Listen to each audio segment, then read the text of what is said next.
A Southern Nightmare. I'm Jason Horton. I'm Rebecca Lieb. And this is Ghost Town.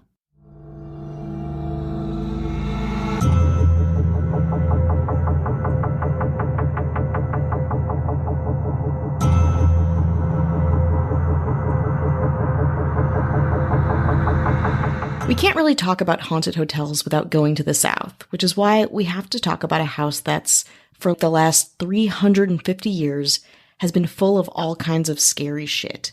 Built on 600 acres of Louisiana farmland, the Myrtles Plantation was built in 1796 and called Laurel Cove by its first owner, General David Bradford, a loner Pennsylvania politician who went to Washington as deputy general. Just 2 years earlier, Bradford had become a prominent figure in the Whiskey Rebellion, a violent tax protest on the first federally taxed product of the United States, whiskey. In the aftermath of the Revolutionary War, George Washington wanted to see who was with and against the tax. Bradford was against, fled Washington, and there was a warrant out for his arrest.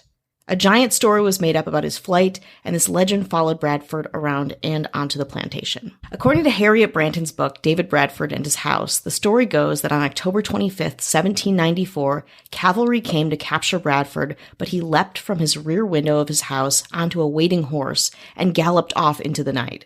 In a planes, trains, and automobiles-style chase, soldiers followed him to the Ohio River, then battled him, he escaped, hopped on a rebel boat who was attacked by the pursuing soldiers, and the crew of the boat threw the soldiers into the river, pelting them with lumps of coal. As the soggy soldiers swam to shore, Bradford was freed, never looking back, and became a man of legend. The real story is much more boring.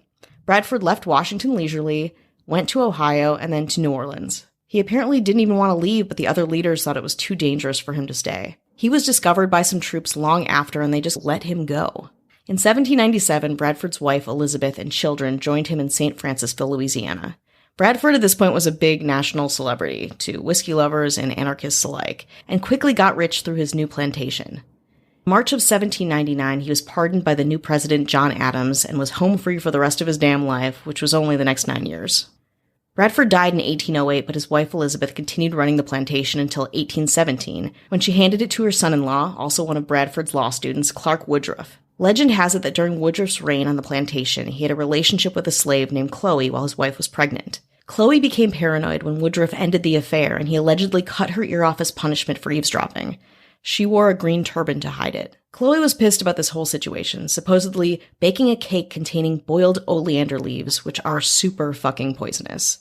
The legend goes that she was either exacting revenge, understandable, or Woodruff took on a new mistress and she was pissed about that, also understandable. Some say she was attempting to redeem her position by actually curing the family of poisoning.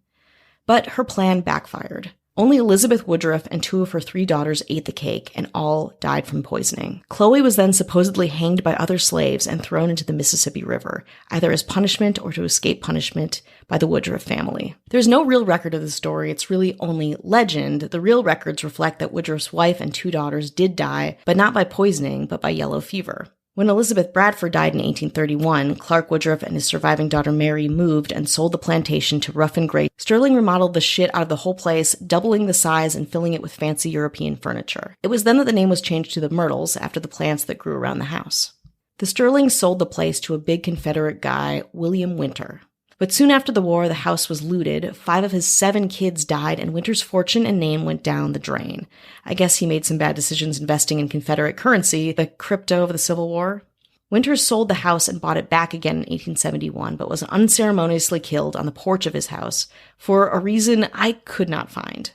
After being shot, he staggered inside the house and died on the 17th step, trying to climb the stairs to his bedroom. At this point, the plantation was heavily in debt and sold a bunch of times and eventually made into a B&B. We'll talk about the plantation's modern history and old ghosts after the break.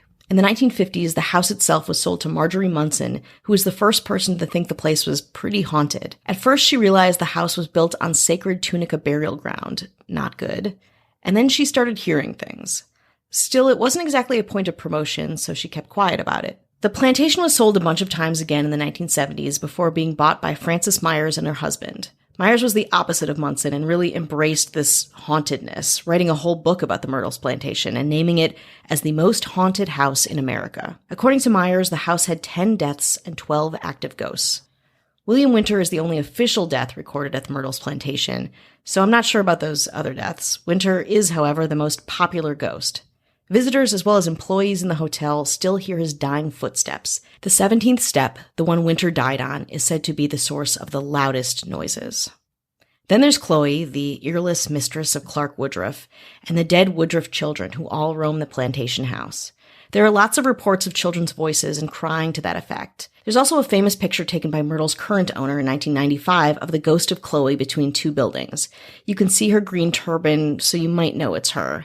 We'll put it up because it's very spooky. There is a grand piano that reportedly plays full chords on its own when nobody's around.